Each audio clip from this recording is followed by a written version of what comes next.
choruses. Let's sing chorus number 4. Chorus number 4. Accept my broken spirit, Lord. Chorus number 4.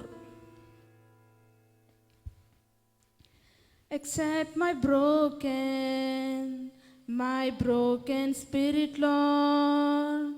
Accept my contrite heart. Accept my broken spirit, Lord. Accept my contrite heart. I know I've been wrong for so long.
Let's also sing chorus number 233. Seek ye first the kingdom of God and his righteousness. Chorus number 233. Seek ye first the kingdom of God and his righteousness, and all these things shall be added unto you. Hallelujah, hallelujah, hallelujah, hallelujah.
Lastly, let's sing chorus number 153. Chorus number 153. Jehovah Jireh, my provider. Chorus number 153.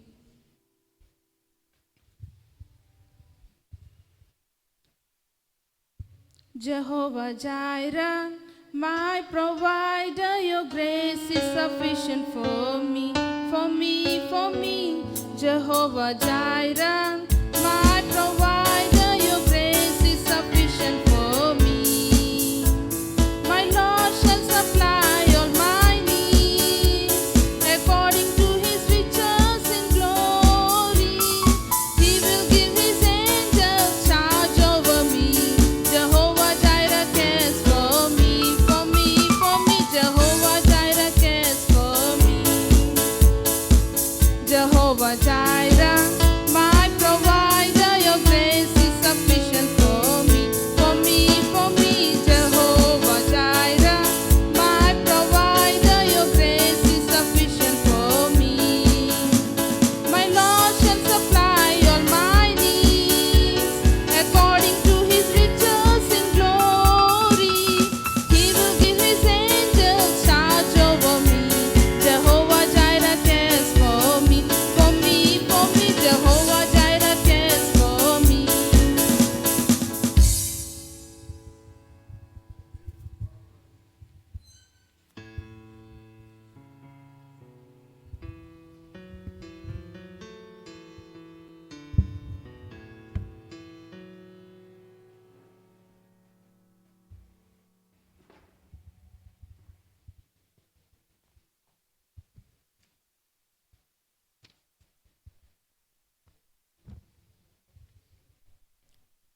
ఇరవై ఐదో పాట పాడుకుందాం.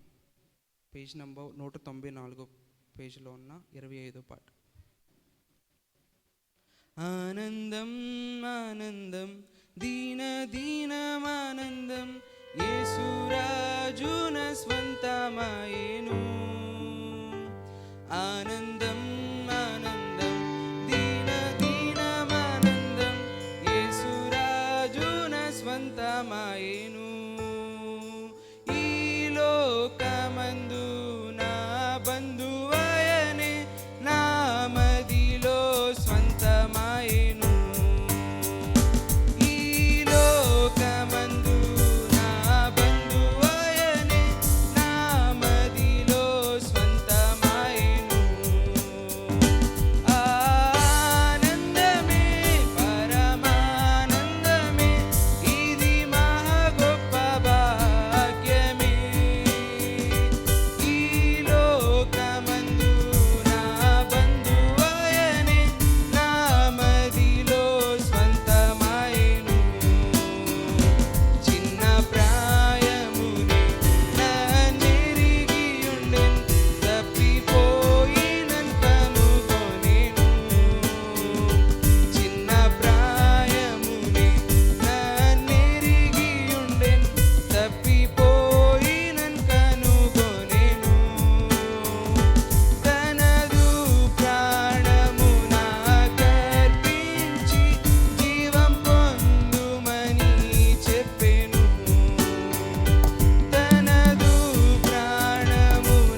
ఇంతకాలం నీదు కృపలో కాచిన దేవా, ఇంతకాలం నీదు కృపలో కాచిన దేవా, ఇకను కూడా మాకు తోడు నీడ నీవే కదా. ఇంతకాలం నీదు కృపలో కాచిన దేవా, ఇంతకాలం నీదు కృపలో కాచిన దేవా.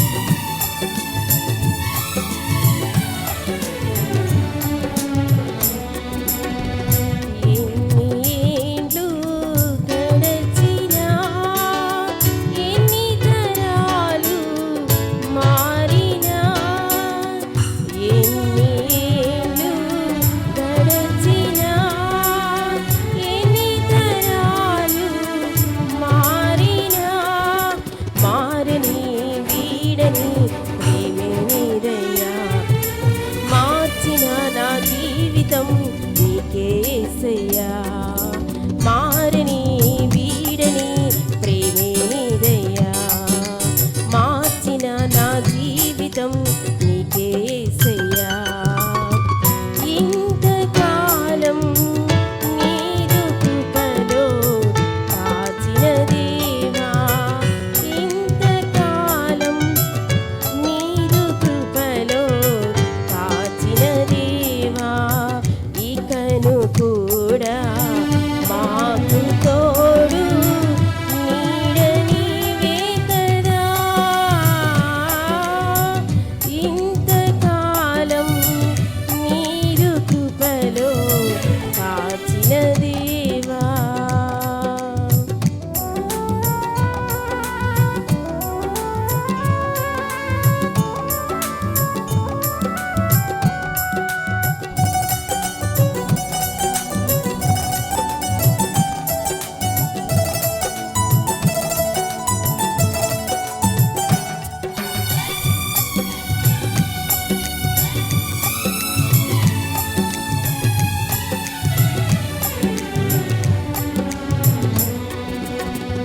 నీవు చేసిన మేలులు తలంచుకుందును అనుదినం, నీవు చేసిన మేలులు తలంచుకుందును అనుదినం.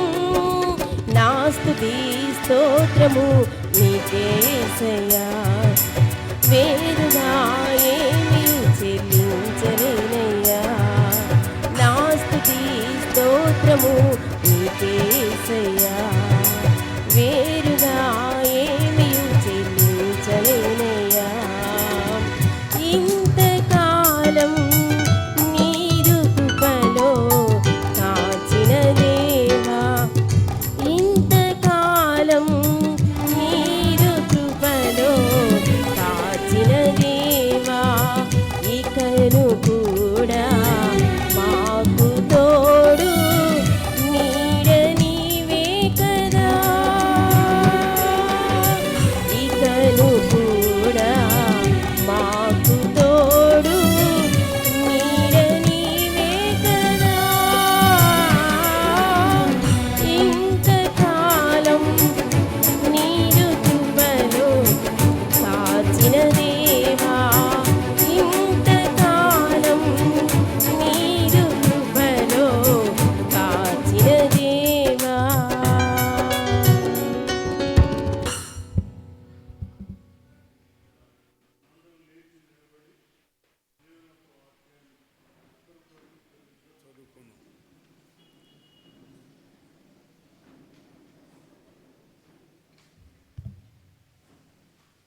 పరిశుద్ధ గ్రంథం నుంచి ఈనాటి ఉత్తర ప్రత్యుత్తర భాగము కీర్తనలు 119వ కీర్తన 65 నుంచి 80వ వచనం వరకు చదువుకున్నాం.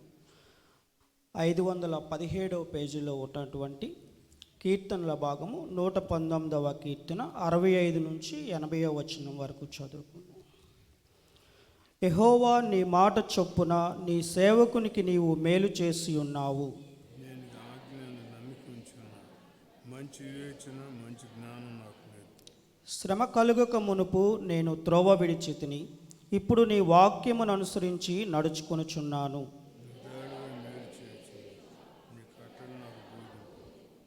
గర్విష్ఠులు నా మీద అబద్ధము కల్పించుదురు, అయితే పూర్ణ హృదయముతో నేను నీ ఉపదేశములను అనుసరింతును.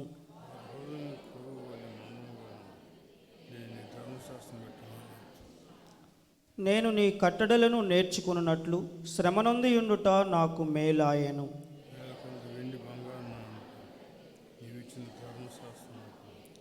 నీ చేతులు నన్ను నిర్మించి నాకు రూపు ఏర్పరచెను. నేను నీ ఆజ్ఞలను నేర్చుకున్నట్లు నాకు బుద్ధి దయచేయము. నీ వాక్యం మీద నేను ఆశ పెట్టుకుని ఉంది. నీ యందు భయభక్తులు గలవారు నన్ను చూసి సంతోషించు. యెహోవా, నీ తీర్పులు న్యాయమైనవనియు విశ్వాస్యత గలవాడవై నీవు నన్ను శ్రమపరిచితువనియు నేను ఎరుగుదును.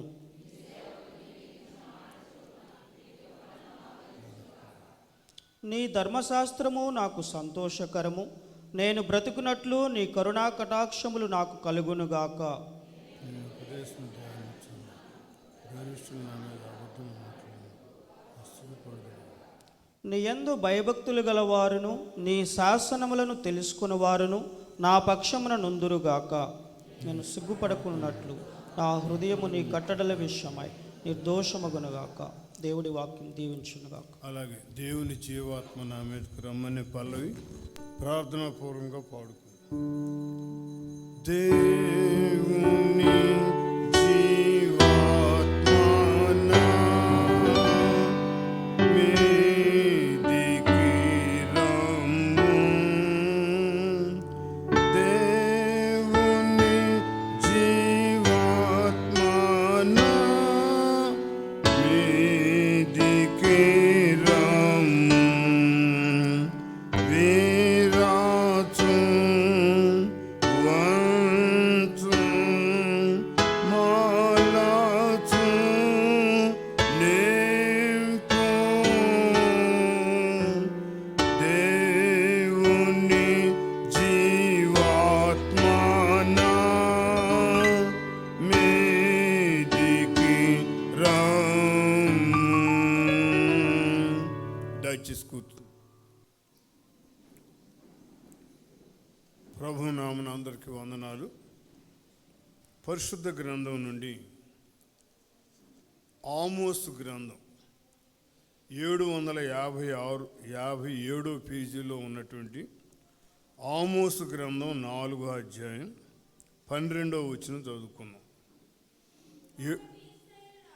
కాబట్టి ఇశ్రాయేలీయులారా, మీ ఎడల నేను ఇలాగనే చేయుదును గనుక ఇశ్రాయేలీయులారా, మీ దేవుని సన్నిధిని కనబట్టుకై సిద్ధపడు. చాలు. మీ దేవుని సన్నిధిని కనబట్టుకై సిద్ధపడుడి. ప్రార్థన చేసుకుందాం. ప్రభా, ఈ వాక్యం ద్వారా నాతో మాట్లాడాయని ప్రభువును వేడుకుందాం. ప్రేంగల తండ్రి, పరిశుద్ధుడు అని ప్రభా, నీ మహాకృపను బట్టి, నీ దయను బట్టి, బిడ్డలందరూ చేసిన ప్రార్థన బట్టి, మీరు ఇచ్చిన మంచి వాతావరణం కొరకు నీ స్తోత్రాలు, మీరు తెచ్చిన బిడ్డల కొరకు నీ స్తోత్రాలు. ఇప్పటి వరకు మేము పాటలు పాడుకున్నాం. హృదయవంతుడితో పాటు అలవర్చుకునేవారుగా చేయండి. నీ వాక్యం వినాలని ఆశపడుచుండగా నీ వాక్యం వినే చెవి లోబడి హృదయం దయచేయండి.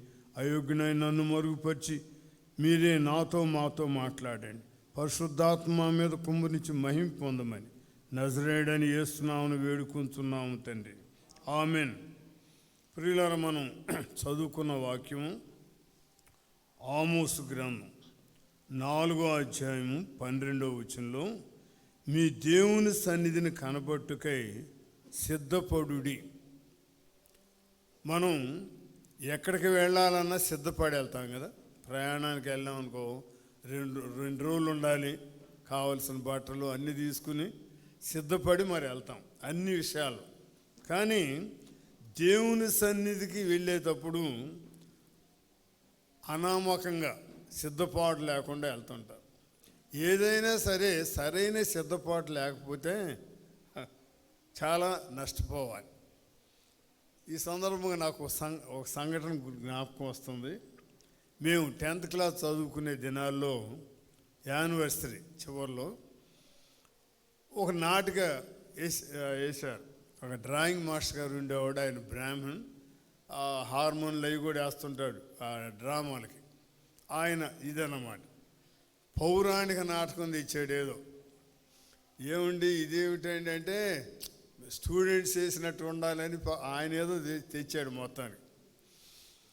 నేను అసలు ఎప్పుడు అందుట్లో నేను దిగులుతో ఉన్నాను కాబట్టి నేను నాన్నగారు చనిపోయిన దీంతో ఆయన నన్ను యువరాజుగా ఉండాలన్నాడు. నాకు అసలు ఇష్టం లేదు. ఇదంటే కాదు, నీ ముఖం గుండ్రాయిలా నువ్వే తగినోడు అని పెట్టాడు. సరే ఇక తప్పదు, పాపం అంత ఆశతో పెట్టాడు యువరాజుగా అని. ఏదో అది అక్బర్ కాలం నాటిది ఏదో మొత్తానికి చక్కగా కంఠస్థం పెట్టాం.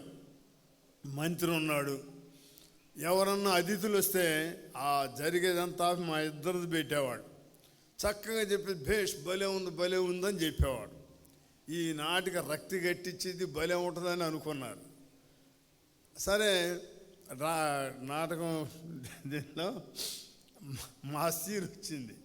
వచ్చేటప్పటికి ఇటేం ఆడవాళ్ళు కూర్చున్నారు, మగవాళ్ళు కూర్చున్నారు. వాళ్ళు ఫేస్ పెట్టి రావడానికి నువ్వు అటు రారంటే నేనుగా నువ్వు పోరా మేమిద్దరం అక్కడ. ఆ మాస్టర్ ఏమో మరి మిమ్మల్ని బగలుకో ఎవడో ఒకటి రండిరా అన్నాడు ఆయన.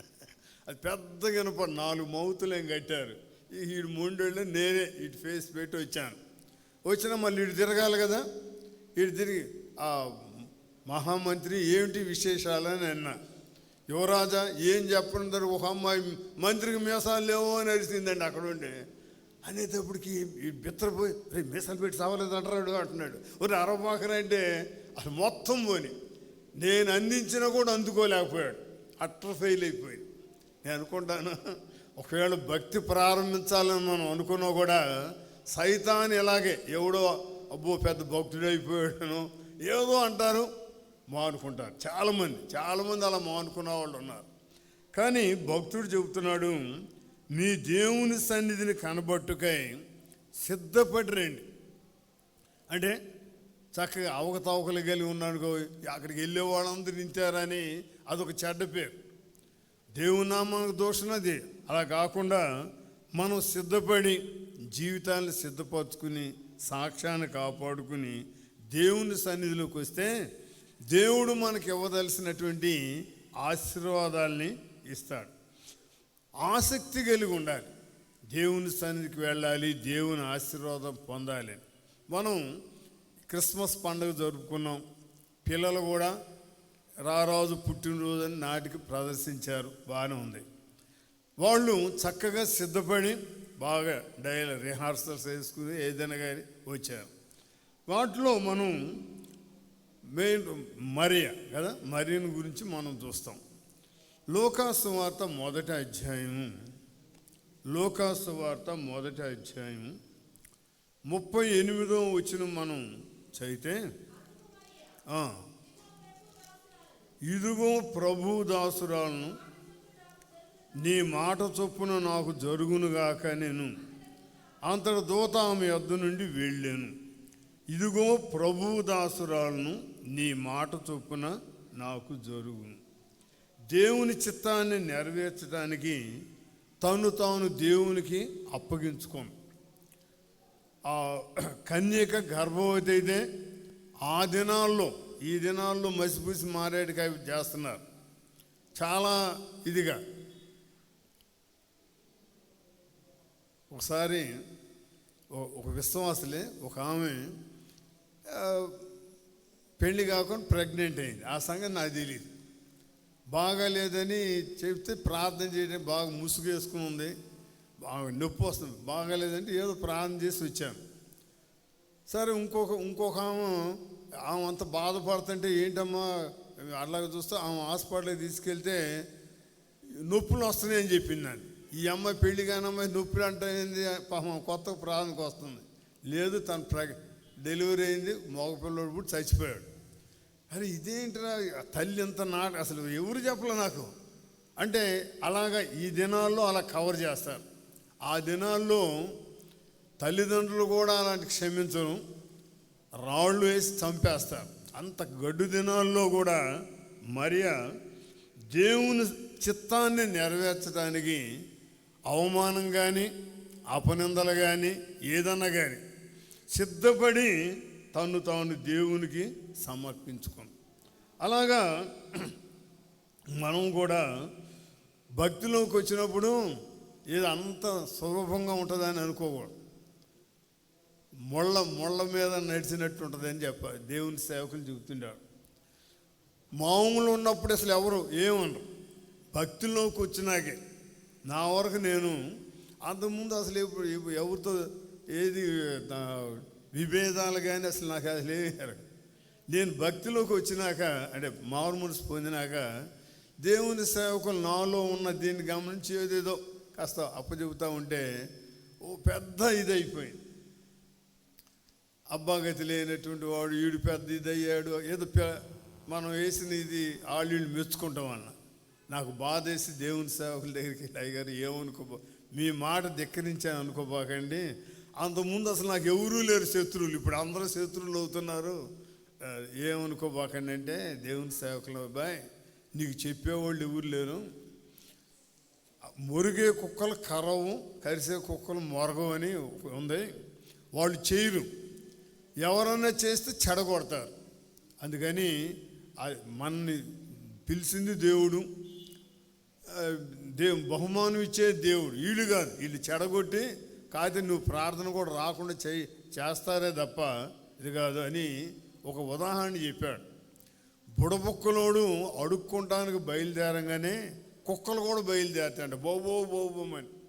కుక్కలు చాలా ఉన్నాయి అరుస్తున్నాయని ఆడు మానుకోడు, వాడు పని ఆడు చేసుకుని ఈ మురుగు ఊరుకుంటాయి కాబట్టి అవి లెక్క పెట్టుకోబోకన్నాడు. నిజంగా అది ఇప్పటికి కూడా నాకు స్ఫూర్తి. అది ఎన్నో ఏ విధంగా అయినా సరే ఈయన జడగొట్ట అబండాలేని ఏదైనా చేయని ఏమైనా చేస్తే ఇంకొక విధంగా ఒకవేళ నేను అప్పుడు ఆగిపోతే ఎట్లుండేదో అంటే అసలు భక్తిలో కూడా ఊడిపోయేవాడినేమో. కానీ దేవుని సేవకులు ఇచ్చిన స్ఫూర్తితో జోయ్ గారు కూడా ఒక మాట అన్నాడు, ఇలాగే గొడవ వస్తే లేనిపోయింది ఇది బాధపడుతుంటే అయ్యగారు అన్నాడు, అబ్బాయి రాళ్ళు ఏ చెట్టుకి వేస్తారయ్యా అన్నాడు. పళ్ళున్న చెట్లకి వేస్తారు, మామూలు చెట్టుకి ఎవడు ఏడిగా. దేవుడిని కృపనిచ్చాడు, వాడుకుంటున్నాడు, నిన్ను ఎట్లయినా ఇది చేయాలని అనేకమే ఉంటారు. అలా వాళ్ళని చూసి ఇదైతే ఎట్లాగా మనకు బహుమానం ఇచ్చే దేవుడు అని ఆయన కూడా ఎంకరేజ్ చేశారు. కాబట్టి నిజం నిలకడగా తేలిదిగా ఇప్పుడు కాకపోయినా అనే దీంతో ముందుకు సాగుతాం. అలాగే దేవుని సన్నిధిలో కనపడటానికి మనం సిద్ధపడి ఉండాలి. మరియా తెలుసు ఆమెకి అవమానం అపనిందలు, ఇంకా అసలు ఒక విధంగా రాళ్ళే చంపుతారు. అలాంటి గడ్డు దినాల్లో కూడా దేవుని చిత్తం నెరవేర్చడానికి తాను దేవునికి సమర్పించుకుంది. అలాగే మనం కూడా అదే నాగటిపై చేయి పెట్టి వెలుగుతట్టు తిరుగువాడు నా రాజ్యానికి పాత్రుడిగా. మళ్ళా వెనక తిరిగామనుకో, లేకపోతే ఎవరో ఏదో అన్నారనో, అబ్బో భక్తుడైపోయాడని హ్యాండిల్ చేశానుకో, ఎందుకు లేనిపోయిందని మానుకోకూడదు వాళ్ళు. ఎందుకంటే వాళ్ళు భ్రష్టులు కాబట్టి మనల్ని భ్రష్టు పెట్టడానికి అలా అంటుంటారు. సైతాను వాళ్ళలో దొరబడి అంటుంటారు. వాళ్ళు అన్నారని మనం ఆగిపోతే అది కాదు. అలాగా వాళ్ళు మనం క్రిస్మస్ ఆరాధన మనం జరుపుకున్నాం, మన పిల్లలు కూడా చక్కగా ప్రదర్శించారు. ఒక్కొక్క పాత్రలో మనం ఒకటి చూస్తే నిజంగానే అసలు ఎంత ఏదో ఇప్పుడు ధన్యురాలు అంటున్నారు ఇది కాదు, కానీ ఆమె ఎన్నిటికీ సిద్ధపడి దేవుని కొరకు సమర్పించుకుందో అలాగే మనం కూడా దేవుని కొరకు సమర్పించుకునేవారుగా ఉండాలి. ప్రార్థనకు వస్తూ మళ్ళీ పిచ్చి పిచ్చి పనులు చేసామనుకోండి, మన బట్టి దేవుని నామం దోషణ పాలైద్ది. ఒకటి లేనిపోని శాపాన్ని కొని తెచ్చుకున్నవాడు ఉంటాం. కరెక్ట్గా ఉండాలి, చాలా జాగ్రత్తగా ఉండాలి. అలాగా మనం దేవుని సన్నిధికి వచ్చిన మనం మారు మనసు పొందాం, లేకపోతే దేవుని బిడ్డలో చెప్పుకునే మనం మరీ ఎలాగ అంకిత భావంతో దేవుని చిత్తాన్ని నెరవేర్చడానికి తను తాను తగ్గించుకుని సమర్పించుకుందో, అలాగే మనం కూడా అంతవరకు దేవుని పక్షానుండి దేవునికి మహిమ తేవాలనేటువంటి ఉద్దేశంతో మనం కూడా ఉండాలి. దేవుని సన్నిధిలో కనపడటానికి సిద్ధపడాలి. అలాగే సిద్ధపడినటువంటి వారుగా ఉండాలి. మత్తయి సువార్త 1వ అధ్యాయంలో యోసేపుని గురించి మనం చదువుతాం. 19 ఆమె భర్త అయిన యోసేపు నీతిమంతుడై ఉండి ఆమెను అవమానపరచనొల్లక రహస్యముగా ఆమెను విడనాడ ఉద్దేశించాను. ఇంకొకళ్ళైతే గందరగోళం చేసేవాళ్ళు కదా, వాళ్ళ ఇంటి మీదకి వెళ్ళి ఇంత మోసం చేస్తారా అది ఇదని రభస చేసి వచ్చేవాళ్ళు. కానీ యోసేపుని గురించి అతను నీతిమంతుడై ఉండి, సరే ఏం జరిగింది ఎట్లా జరిగింది పోని అని రహస్యముగా ఆమెను విడనాడ ఉద్దేశించాడు. అయితే దేవుడు ఆయనకి ఆ దర్శనంలో చెప్పేదాడికి అలాగా శిశువు పుట్టు వరకు మరిని ఎరగకుండా తన సహకారాన్ని అందించినట్లుగా మనం ఈ యోసేపు దీనిలో మనం చూస్తుంటాం. చాలామంది దేవుని సన్నిధికి వస్తారు కానీ పట్టి పట్టినట్టుగా ఉంటారు. మందగాదిలే ఏదో సహకారాన్ని అందించేటువంటి స్వభావం ఉండదు. నేను చాలాసార్లు చెబుతుంటాను. ఒకసారి చీరాల్లో ఈ వచ్చేటప్పటికి ఒక కారు ఆగి ఉందట. ఎవరో మన అప్పుడు ఎవరు కారులో మన చర్చి కారు వేసుకొచ్చారు ఎవరు అనుకుంటే స్త్రీలు వస్తే తలకు చీపు తీసుకుని దులుపుతున్నారంట. అరే కారు అంటే కాస్త కలవారనే కదా, కాస్త మంచి కాస్ట్లీ బట్టలు అవి ఉన్నాయి. అందుట్లో అయ్యా మేము ఉన్నాం, 4-5 ఉన్నాం, పరిచయం చేసేవాళ్ళు. ఆ దుమ్ము అది పడిద్ది అంటే ఆయన అన్నా అంటే ఏమో కింద చూపే కానీ పై చూపు లేదా మీకు? ఇంత బూజు ఎంత ఉంటే ఏదంటే కింద ఓరం ఓడి సాపులు వేయటమేనా ఏంటమ్మా మీ ఇల్లు అలా ఉంచుకుంటారా అన్నాడంట ఆయన. మాకు సిగ్గైపోయింది ఆ మాటకి. ఇక అక్కడి నుంచి ప్రతి నెల ఒక రోజు అంటే చివరి రోజు ఏదో చక్కగా ఫినాయిల్తో గడగటం, శుభ్రం చేయటం, బూజు గీజ దులిపి ఆయన వీళ్ళకి బుద్ధి చెప్పాడు. ఆయన సహకారం కనీసం ఏదన్నా చేద్దాం అనేటువంటి మనసు లేదు. కానీ యోసేపుని గురించి మనం చూస్తే దేవుని ప్రణాళిక నెరవేర్చడానికి తన వంతు సహకారాన్ని అందించాడు. దేవునికి విధేయత చూపెట్టాడు. అలాగే అని మరించేర్చుకున్నాడు. శిశువు పుట్టు వరకు ఆమెను ఎరుక్కుండా ఉండి తన సహకారాన్ని అందించినట్లుగా మనం చూస్తాం. అలాగా మనం తర్వాత ఈ మత్తయి సువార్త 2వ అధ్యాయం 13వ వచనం మనం చదివితే, వారు వెళ్ళిన తరువాత ఇదిగో ప్రభుదూత స్వప్నమందు యోసేపునకు ప్రత్యక్షమై హేరోదు ఆ శిశువును సంహరించవలనని ఆయన వెదకబోచున్నాడు గనుక నీవు లేచి ఆ శిశువును ఆయన తల్లిని వెంట పెట్టుకుని ఐగుప్తునకు పారిపోయి నేను నీతో తెలియజెప్పు వరకు అక్కడనే ఇండుమని అతనితో చెప్పాను. అప్పుడు అతడు లేచి రాత్రి వేళ శిశువును తల్లిని తోడుకొని ఐగుప్తునికి వెళ్ళి ఐగుప్తులో నుండి నా కుమారుని పిలిచి తినని ప్రవక్త ద్వారా ప్రభు సెలవిచ్చిన మాట నెరవేర్చబడినట్లు హేరోదు మరణం వరకు అక్కడ ఉండేను. అంటే దేవుని నడిపింపు ప్రకారం నడిచి ఆ శిశువును కాపాడాడు కదా. 2 ఏళ్ల వయసున్న మగపిల్లలందరినీ చంపేయమన్నాడు.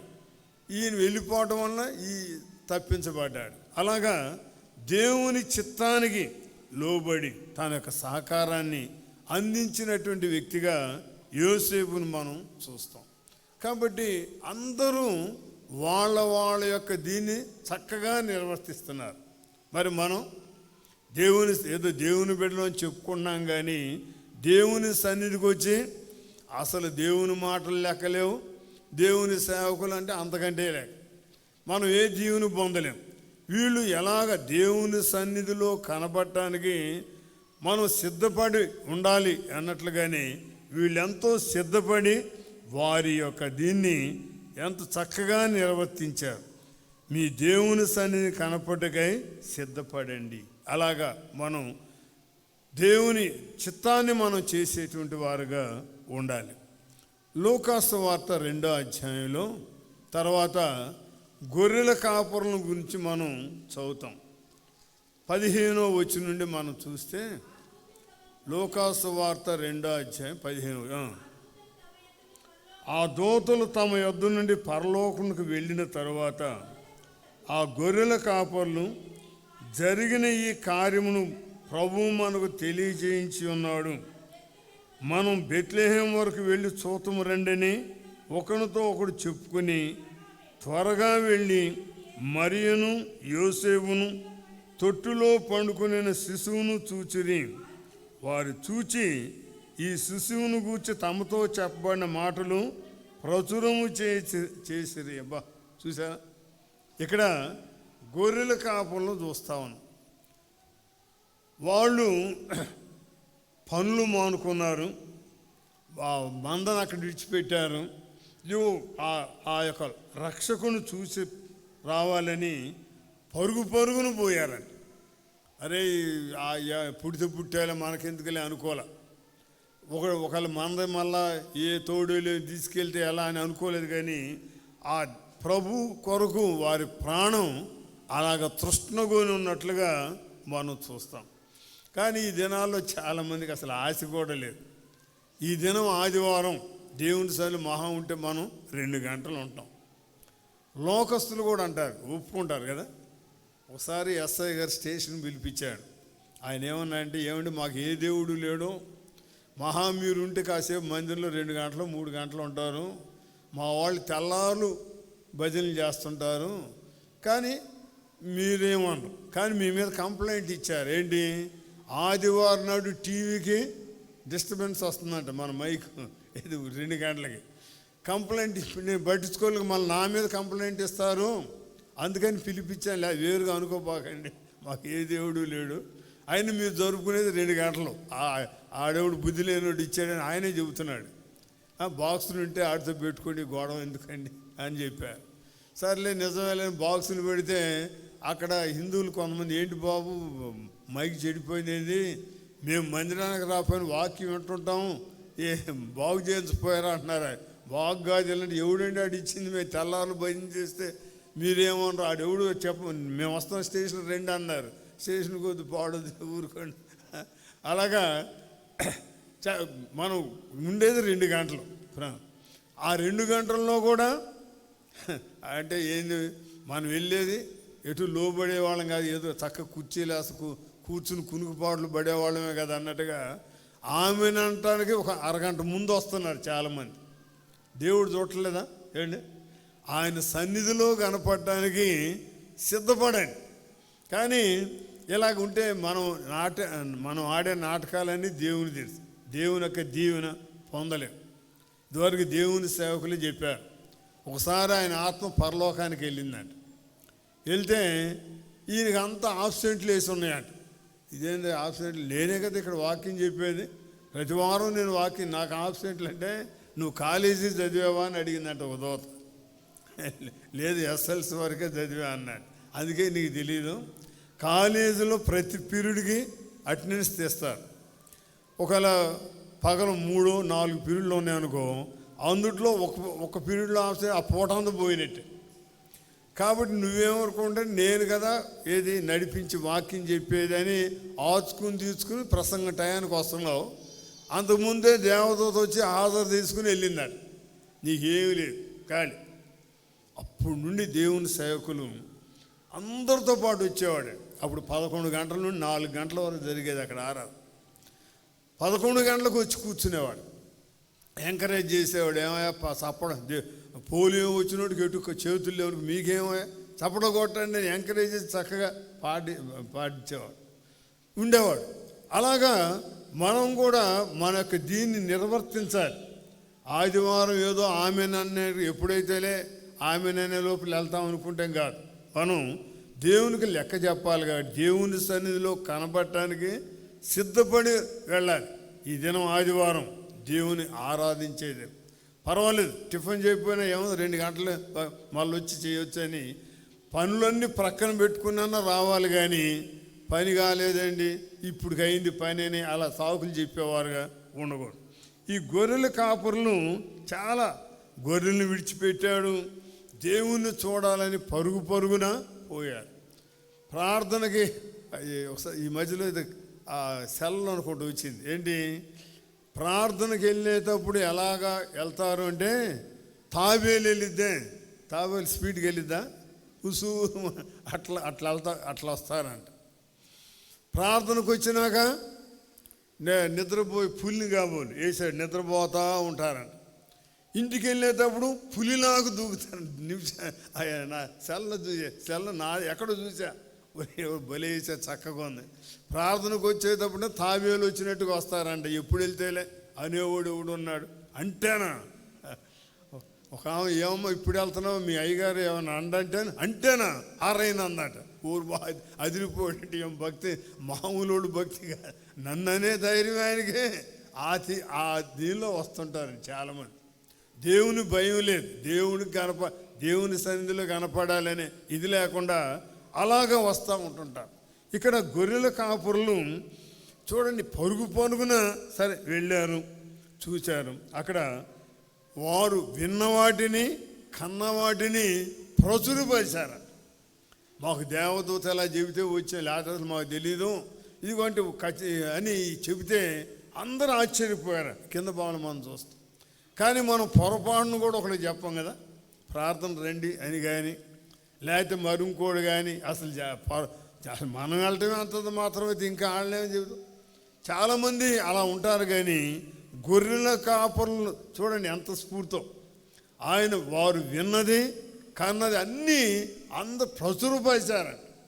చాలామంది అసలు ఇది లేదండి, దేవుని గురించి చెప్పడం కానీ, దేవుని కొరకు ఒక ఆత్మను సంపాదించడం కానీ ఏమీ లేకుండా అలాగ ఉంటుంటాం. అది దేవుడికి లెక్క చెప్పాలి. మనం అలాగా మనం దేవుని సన్నిధిలో కనబడటానికి సిద్ధపడినటువంటి వారుగా ఉంటామంటే, ఇగో మనం దేవుని సన్నిధిలో విన్నవి చూసినవి ఇతరులకు చెప్పి వారిని ప్రభు కొరకు సంపాదించేవారుగా ఉండాలి. గొర్రెల కాపరులు విన్నవి కన్నవి ఉన్నవి ఉన్నట్టుగా ప్రచురపరిచి ఆ యొక్క శుభవార్త అందరికీ తెలియజేశారు. అలాగ మనం కూడా ప్రభు కొరకు సాక్షులుగా ఉండాలి. తర్వాత ఆ యొక్క నక్షత్రాన్ని మనం చూస్తాం. ఆ నక్షత్రం చక్కగా జ్ఞానులకి త్రోవ చూపిందండి. ఎంత చక్కగా ఆ త్రోవ చూపి హేరోదు దగ్గరికి వెళ్ళి యూదుల రాజుగా పుట్టినవాడు ఎక్కడంటే ఆయన ఉలిక్కి పడ్డాడంట. ఇదేందిరా వీళ్ళు జ్ఞానులు అంటున్నారు, అజ్ఞానంగా మాట్లాడతారేంది, హేరోదు రాజు నేనుంటే ఇంకా పుట్టడం ఏంటని ఆయనతో ఉన్న వాళ్ళందరూ గలిబిలైపోయారు. కానీ చక్కగా ఇది కాదు, మీరేదో మీ ఊహ ఉద్దేశించి యూదుల రాజు అంటే రాజ ప్యాలెస్లు పుడత కాదని చక్కగా నడిపించిందని. మరియ బిడ్డ ఉన్న కాడికి చక్కగా నడిపించినట్టుగా మనం చూస్తాం. అలాగే మనము కూడా ఇతరులను నడిపించే వాళ్ళకు దారి తొలగిపోతాం. ఇప్పుడు ఆ క్రమం లేని వాళ్ళు, దేవుని భయం లేనటువంటి వాళ్ళు అడ్డదిడ్డాలుగా బతుకుతూ ఉంటారు. ఒరే అబ్బాయి అలాగుంటే నాశనం అయిపోతుంది. ఇది మార్గం. ప్రభు దగ్గర నీకున్నటువంటి వ్యాధి పోద్ది, నీకున్న అప్పులు పోతాయి, నీకున్న అన్నీ పోతాయి అని చెబితే ప్రభు దగ్గరికి వచ్చి మేలు పొందిన వాళ్ళు చాలామంది ఉన్నారు. అబ్రహాం జడ్సన్ ఎవరు టీవీలో చెబుతుంటారు, వరంగల్ ఆయన ఎన్నో లక్షల అప్పు అంటండి, ఆత్మహత్య చేసుకోవాలనుకున్నాడు. ఇలాగే చెప్తే వెళ్తే అప్పులేట తీరుస్తాడు దేవుడు. ఒకవేళ ఏదైనా రోగం పోయితే పోవచ్చు, ఇన్ని లక్షలు పోనీ అదేమో 1000 అట్లా కాదు, ఇన్ని లక్షలు ఏదో 46 లక్షలు అంత చెప్పారు, ఇన్ని లక్షలే అని అనుకున్నాడు. నిజంగానే దేవుని దగ్గరికి వచ్చినాక అప్పులు తీర్చడం కాదు, ఇప్పుడు ఆయన అప్పులు ఇచ్చేవాడు. సరే దేవుడు చాలా దీవిచ్చాడు అనుకోండి అలాగా. కాబట్టి ఆ నక్షత్రం ఎలాగా చక్కగా నడిపించిందో ఆ జ్ఞానుల్ని మేధావుల్ని మనం కూడా అలాగ దేవుని దగ్గర నడిపించాలి. నాకు చదువు లేదు, లేకపోతే నాకేమీ లేదు నేనే పాటు అనుకోకూడదు. ఇదివరకు భగత్ సింగ్ గారు ఒక విషయం రాశాడు. ఏంటంటే, ప్రభా MA చదివినోడిని ఈ ప్రభా, ఆయనకి ఎందుకంటే ఆయనకి తెలుగు రాదు, దేవుడు ఇక్కడికి వెళ్ళి సేవ చేయమన్నాడు అని ప్రార్థన చేస్తే ఒక్కడు వచ్చాడంట. ఆడు ఎలాంటి తెలుగు తక్కువవాడంట. ఆయనే రాశాడు. ఎంత తెలివి తక్కువవాడంటే, ఒకసారి వచ్చి అయ్యగారు కాస్త బల్బు ఇస్తారా, మా ఇంటికి బంధువులు వచ్చారు, బల్బు ఇస్తారా అంటే, సరే అయ్యా అని తీసి ఇచ్చాడంట. ఆడు వచ్చి ఏంటండి ఎలగట్లేదు అన్నాడంట. అరే ఎలిగైతే ఇచ్చా కదంటే నీ ముందంటే కావాలండి వచ్చి చూడండి అంటే నులగతాడుకు కట్టాడు. అసలు ఆయన ఇంటికి కరెంట్ లేదంట. అప్పుడు ఏలాడుతుండే బల్బులు ఈడు నులగతాడుకు కట్టి ఇది ఎలగట్లేదని ఎంత తెలివి తక్కువ అనుకున్నాడు. కానీ ఆయన ఇచ్చిన సాక్ష్యం ఏంటంటే, మా తర్వాత మా మందిరానికి MAలు కాదు డాక్టర్లు చాలామంది ఉన్నారు, కానీ ఆయన తీసుకొచ్చినంత మందిని ప్రభువులోకి ఎవరు దారేదంట. అంత అమాయకుడు, కానీ మంచి జీలు గల్లవాడంట, ఆశ గల్లవాడంట. కరపత్రాలు తీసుకెళ్ళి అయ్యా ప్రభువు నమ్ముకోండి మేలు చేస్తాడని ఇచ్చే అట్లా ఎంతోమందిని తెచ్చాడు ఆయన ఇచ్చే అయ్యగారు ఇచ్చిన సాక్ష్యం. అలాగ మనం కూడా అలాగ ఆ నక్షత్రం ఎలాగ వారికి దారి చూపెట్టిందో అలాగే దారి కనపడక అవస్థలు పడుతున్నటువంటి వారిని అబ్బాయి ఇదే మార్గం అది కాదు అని మనం కూడా ప్రభు దగ్గరికి తీసుకొచ్చి మేలు చేసేటువంటి వారుగా ఉండాలి. ఇలాగ అందరూ దేవుని సన్నిధిలో కనపడటానికి మనం సిద్ధపడి ఉంటే, మనం గనక ఆ క్రిస్మస్లో ఆ ధ్యానించినట్లుగా లేదా ఆ నాటికలు చూసినట్లుగా వాళ్ళు ఎలాగ చేశారో మనం కూడా అలా చేయగలం. అలాగే జ్ఞానులు మరొకటి, వాళ్ళు మత్తయి సువార్త 2వ అధ్యాయం, మత్తయి సువార్త 2వ అధ్యాయం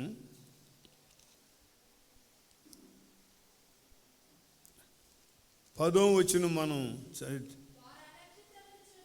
వారు నక్షత్రమును చూచి అత్యానంద భరితులై ఇంటిలోనికి వచ్చి తల్లి అయిన మరియను ఆ శిశువును చూచి సాగిలిపడి ఆయన పూజించి తమ పెట్టెలు విప్పి బంగారము సాంబ్రాణి బోళమును కానుకలుగా అర్పించారు.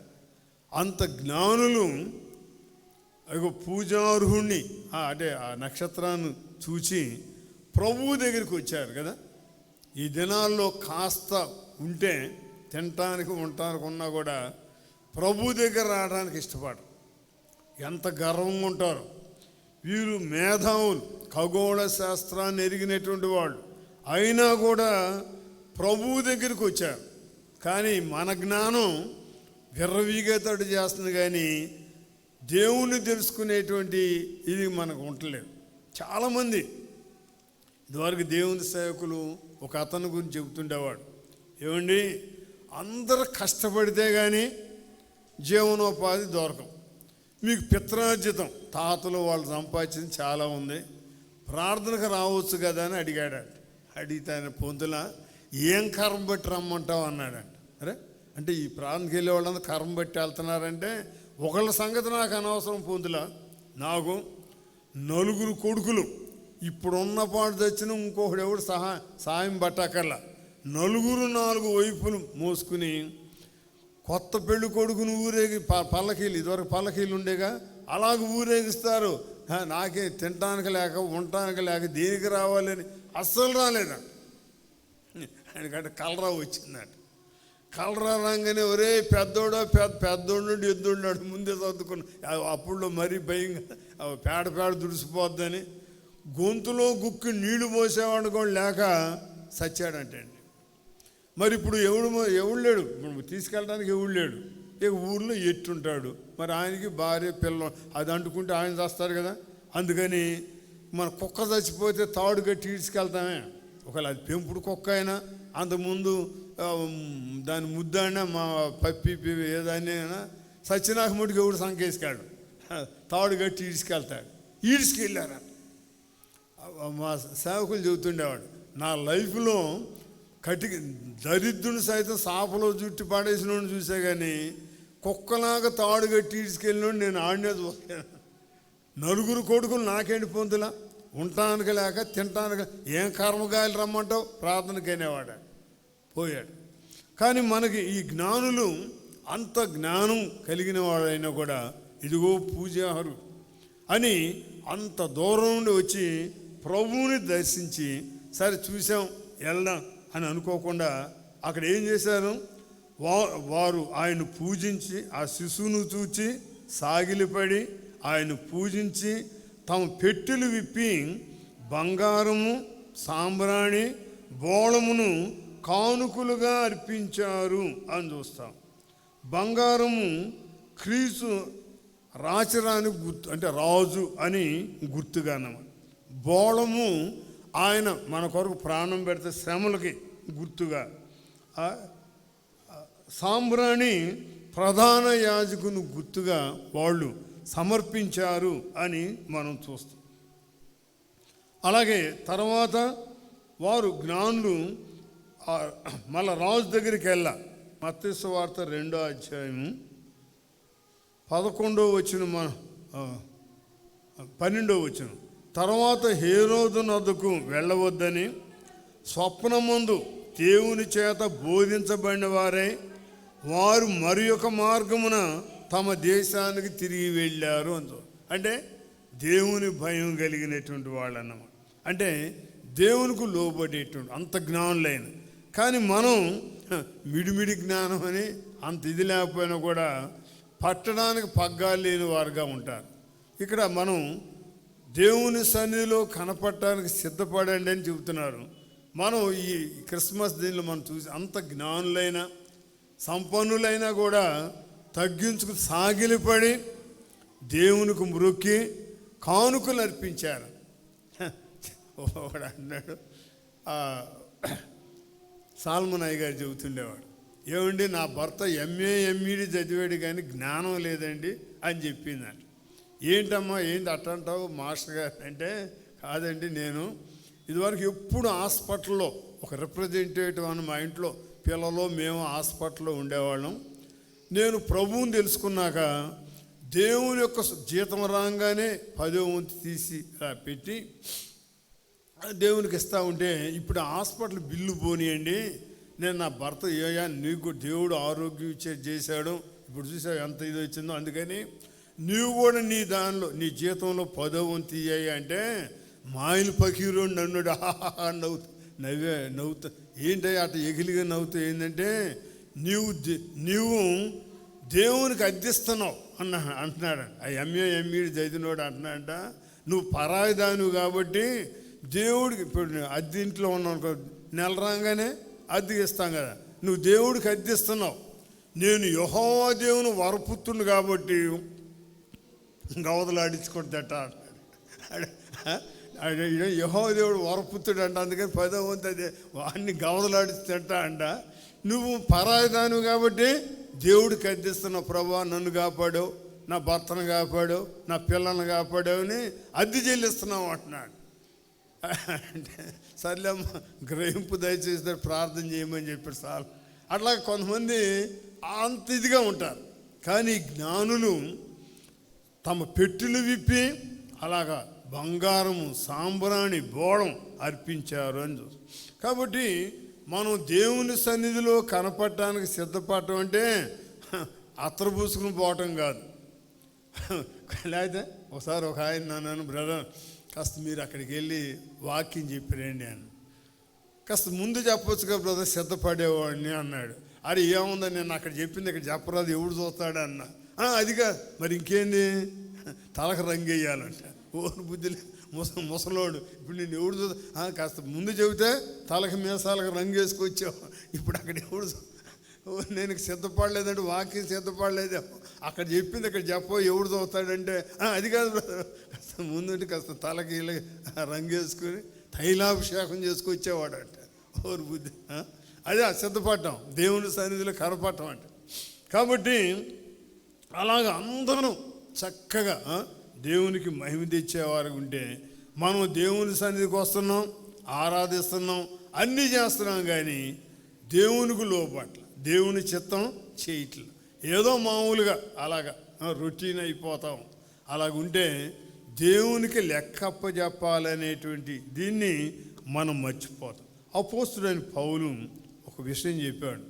మొదటి కొరింథీయులకు రాసినటువంటి పత్రిక, ప్రభు కార్యాలందు ఆశ కలిగినటువంటి వారుగా ఉండాలని 15:58 మనం చూస్తే మొదటి కొరింథీ 15:58 కాగా నా ప్రియ సహోదరులారా, మీ ప్రయాసం ప్రభువునందు వ్యర్థము కాదని ఎరిగి స్థిరులను కదలని వారును ప్రభు కార్యాభివృద్ధి యందు ఎప్పటికీ ఆసక్తులై ఉండండి.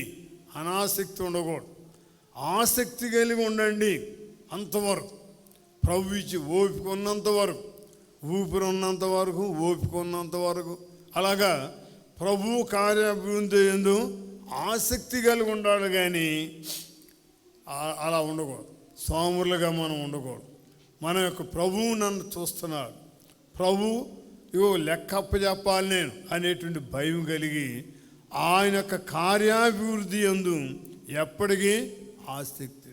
మనమే చెడ్డ మాదిరి చూపెట్టామనుకోండి, వెనకొచ్చేవాళ్ళు ఏముందిలే, ఎప్పుడు వెళ్తే ఏముంది, అక్కడ ఏముంది అని అలాగా ఇదైపోతారు. మనం యాక్టివ్గా ఉన్నాం అనుకోండి, మనం చూసి అరే దేవుని సన్నిధికి ముందు వెళ్ళాలి అనేటువంటి ఇది ఉంటుంది. లేకపోతే ఒకరిని చూసి అలాగా అందరూ అలాగ అయిపోతారు. కాబట్టి ఒక్క విధేయుడు ఉన్నాడు అనుకోండి, అనేక మంది విధేయత నేర్చుకుంటారు. ఇదివరకు ఒక ఆయన ఉండేవాడు, ఉద్యోగస్తుడు. వెళ్ళి ఏంటి ఏమయ్యారు, ఈ సాఫలు వేసేవాళ్ళు రాలేదు, ఊడ్చే అప్పుడు నాపరాలు కూడా లేవులేండి అని అనేవాడు కాదు. ముందు వచ్చానుకో, మేము పిల్లలు ఉంటే అబ్బాయి చీపు తీసుకుని అటు నుండి ఊడ్చురా, నేను ఇటు నుండి ఊడ్చుకొస్తాను అని ఊడ్చేవాడు. పెద్ద ఆయనే ఊడ్చేవాడు, మా చేయించాడు, సాపలు వేసేవాడు, కూర్చుని ప్రార్థన చేసుకుంటుండేవాడు. ఒకవేళ ఆ పరిచయం చేసేవాళ్ళు ఆలస్యంగా వచ్చానుకో, వాళ్ళు సిగ్గుపడే విధంగా అరే రే మనం ఆలస్యం చేసేవాడు. ఇప్పుడు దేవుడి దైవాలు పెందల కాడు వచ్చి అప్పుడు ఏంటంటే ఒక అరగంట ముందు వచ్చి ఊడిసి అప్పుడు ఒకసారి ఆ జనాలు అట్లా నుంచునేవాళ్ళు, వాళ్ళు అట్లాగే నిలబెట్టి ఊడి సాపులు వేసేవాళ్ళు. అప్పుడులో దేవుని దాన్ని ఇప్పుడు కొద్దిగా చక్కగా సిద్ధపరుస్తూ ఉన్నారు అనుకోండి. అలాగా కార్యాభివృద్ధి యందు ఎప్పటికీ ఆసక్తులై ఉండండి. అలాగా దేవుని సన్నిధిలో మనం కనపడటానికి సిద్ధపడి దేవుని చిత్తం చేయాలి, దేవుని కడుగు జాడలను నడవాలి, దేవుని భయం కలిగి ఉండాలి. అలాగే దేవుడు నన్ను ప్రేమించి ఇచ్చిన బలము, ధనము, సమయము అన్నీ దేవునికి ఇచ్చి దేవుని ఘనపరచాలి అనేటువంటి ఆశ కలిగి మనం ఉంటే దేవుడు ఎప్పుడుకి మనం విడిచిపెట్ట. మరి ఇంకొక విషయం, రోమీలకు రాసినటువంటి పత్రికలో అపోస్తుడైన పౌలు చాలా అనుభవం కలిగిన ఆయన 12:16 మనం చదివితే, రోమీలకు రాసిన పత్రిక 12:16 ఏడ్చువాడితో ఏడువుడి, ఒకనితో ఒకడు మనసు కలిసి ఉండుడి, హెచ్చువాటి యందు మనసుంచక తగ్గువాటి యందు ఆసక్తులై ఉండుడి, మీకు మీరే బుద్ధిమంతులమని అనుకొనవద్దు అని చెబుతున్నా. మీకు మీరే బుద్ధిమంతులు, నేను బెటర్ అని అనుకోవద్దు, నేను పర్వాలేదు అనుకోవద్దు. ఎందుకంటే మనకంటే శ్రేష్ఠులు చాలామంది ఉంటారు. తాడిని దన్నేవాడు ఉంటే వాడు తల దన్నేవాడు ఉంటాడు. అది మర్చిపోకుండా మనం హెచ్చించుకునేవారిగా ఉండకుండా తగ్గువాటి యందు క్రీస్తు ప్రభు నేను సాత్వికుడును దీన మనసు కలిగినటువంటి వాడిని కాబట్టి నా కాడి మీ మీద ఎత్తుకుని నేర్చుకోమని. అలాగ మనం దీనులమై ఒకరితో ఒకడు మనసు కలిపి, నానాజాతి సమితి కదా, ప్రార్థనకు వచ్చి అందరూ ఒకటిగా ఉంటారా? ఉండరు, రకరకాలు ఉంటారు. మనుషులందరూ ఒకటిగా ఉంటే అసలు అందం ఉంటుంది అంటారా? అందరు రుబ్బుడు పత్రాలాగా ఉన్నారనుకోండి, అది అందం ఉండదు. అందరు రెలుగెట్టినా గాలి వస్తే ఎగిరిపోయేటట్టు అందం ఉండదు. ఉండాలి, పొట్టోడు ఉండాలి, పొడుగోడు ఉండాలి, లావోటి ఉండాలి, అన్నీ దేవుడు అనంత జ్ఞాని కాబట్టి సృష్టికి అందం కలిగి చేయడానికి రకరకాలుగా చేశాడు. మరి అలాగే అందరి మనసులో ఒకటి ఉండదు, ఉంటారు. కానీ మనమే మనసు కలుపుకొని ఈడెట్టాడోడు, ఈ బుద్ధి లేనోడు అని కలుపుకుని వెళ్ళాలే కానీ ఇదిగా ఉండకూడదు. అలాగ ఉన్నప్పుడు దేవుడు కూడా సంతోషిస్తాడు. ప్రభువు క్షమించాడంటే మహా ఇతను కూడా సర్దుకుపోవడం అంటే క్షమించడమే. తండ్రి వీరేమి చేస్తున్నారో వీరు ఎరుగురు కనుక వీరిని క్షమించమని చిత్రవధ చేసే వాళ్ళని సైతం క్షమించమని తండ్రిని వేడుకున్నాడు. అలాగ మనం కూడా హెచ్చు వాటి ఎందుకు తక్కువ వాటి ఎందు మనసు కలిగి ఒకరితో ఒకడు మనసు కలిసి హెచ్చు వాటి ఎందు మనసు తగ్గు వాటి ఎందు ఆసక్తులు ఉండి మీకు మీరే బుద్ధిమంతులని అనుకోవద్దు. నేనే పాటివాడును, సున్నా లాంటి వాడిని. దేవుని సేవకులు సున్నాకు విలువ ఉందా? లేదు. దాని ప్రక్కన ఒకటి ఉంటేనే దానికి విలువ 10. ఇంకో సున్నా పెట్టడానికి 100, 1000. ఇంకా ప్రభు ఉంటే మనం ఎంత తగ్గించుకుంటే అంత దేవుడు దీవిస్తాడు. అలాగా ఉండి దేవుని సన్నిధిలో కనపడటానికి మనం సిద్ధపడి దేవుడు బడా నమ్మకమైన మంచి దాసుడు, బడా నమ్మకమైన మంచి దాసురాల, ఈ కొంచెంలో నమ్మకం ఉన్నావని ప్రభు యొక్క ప్రశంసలు పొందడానికి మనం సిద్ధపడి ఉందాం. ప్రభు ఈ లోకానికి వచ్చి మన కొరకు తన ప్రాణం పెట్టి ఇలాగ రక్షణ ఇచ్చి పరలోక భాగ్యం ఇచ్చి ఇన్ని కృపలు చూపినటువంటి దేవుని సన్నిధిలో కనపడటానికి మనం దీన మనసు కలిగి సిద్ధపడి దీనులుగా ఉందాం. ప్రభు తన వాక్యం దీవించునుగా. ప్రార్థన చేసుకుందాం. ప్రభా తండ్రి నాయన, నువ్వు ఎంత దయగలిగిన దేవుడు, మమ్మల్ని ప్రేమించి మమ్మల్ని రక్షించడానికి పరలోక సౌఖ్యాలన్నీ విడిచిపెట్టి వచ్చావు. నీకు స్తోత్రాలు ప్రభా. పని దేవుని స్తుతించేవారుగా ఉందాం. దేవుడు మన ప్రసాద్ గారు, మన స్వరూప భర్త, దేవుడు భయంకరమైన ఆ ప్రమాదం నుండి తప్పించి సజీవులుగా చేసినందుకు కృతజ్ఞతగా పలహారం కూడా తీసుకొచ్చాడు.